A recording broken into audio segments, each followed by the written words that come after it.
전쟁 이후 극도의 가난을 벗어나기 위한 국가 주도 경제개발 계획 덕분에 한국은 1960년대부터 초고속 경제성장 국면에 진입했습니다. 그 결과 1971년 우리나라는 사상 최초로 연간 수출 10억 달러라는 작지만 소중한 금자탑을 쌓게 됐는데요.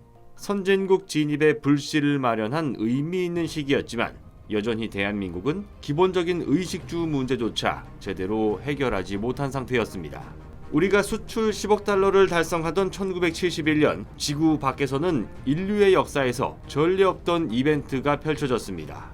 미국과 함께 세계 2대 강대국으로 군림하던 소련의 세계 최초 우주정거장 살류트 1호가 발사된 건데요. 사회공산주의 국가였던 소련은 1957년 세계 최초의 인공위성 스푸트니크 1호를 쏘는 데 성공하며 자본주의의 상징이자 경쟁국이었던 미국에게 엄청난 충격을 안겼습니다. 우주 개발의 주도권을 소련에게 뺏긴 미국은 절치부심 끝에 결국 1969년 7월 아폴로 11호를 달에 착륙시키고 인류 최초로 달에 발자국을 찍는 데 성공합니다. 하지만 불과 2년 뒤인 1971년 소련이 우주정거장을 쏘아 올리며 한 걸음 또 앞서 나가게 되는데요. 이렇게 우주 개발의 역사는 20세기 중반 소련과 미국을 선두주자로 프랑스, 일본, 영국 등 선진국의 점유물로 여겨져 왔습니다. 당시 우리나라에게 우주 개발은 상상조차 하기 어려운 분야였던 겁니다.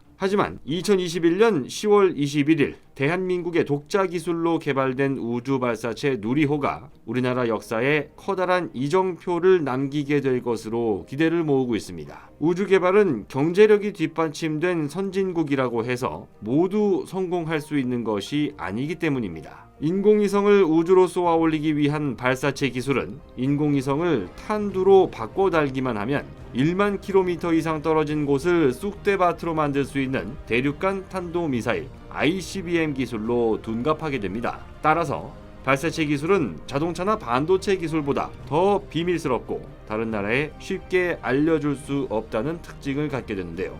대한민국 최초 인공위성이라는 타이틀은 1992년 8월에 발사된 우리별 1호입니다. 하지만 우리별 1호는 일단 발사 장소부터 우리나라가 아닌 남미 대륙의 기아나라는 국가였습니다. 위성을 만드는 것도 위성을 실어 나르는 발사체도 우리 기술로는 불가능했는데요.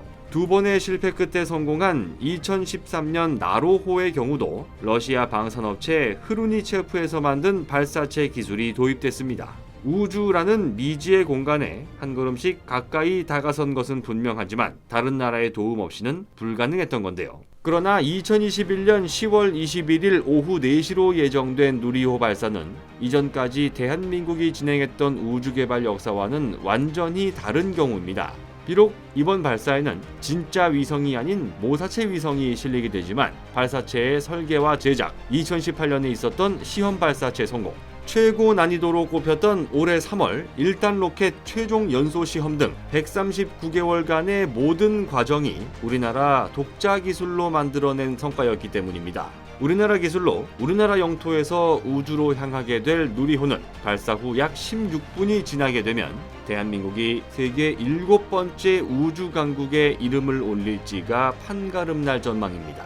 이제까지 오직 자국 기술력만으로 1톤이 넘는 위성을 날릴 수 있는 중대형 우주 발사체를 만드는 데 성공한 나라가 단 6개 국가에 불과하기 때문입니다. 75톤급 엔진 4개를 엮은 클러스터드 1단 엔진이 127초간 연소된 뒤 분리된 후 덮개와 2단 로켓을 분리하고 나서 가벼워진 발사체는 위성 모사체를 싣고 700km 상공까지 올라야 하는데요. 여기까지 소요되는 시간이 약 16분인 것으로 알려졌습니다. 이제 정확히 3일 앞으로 다가왔습니다.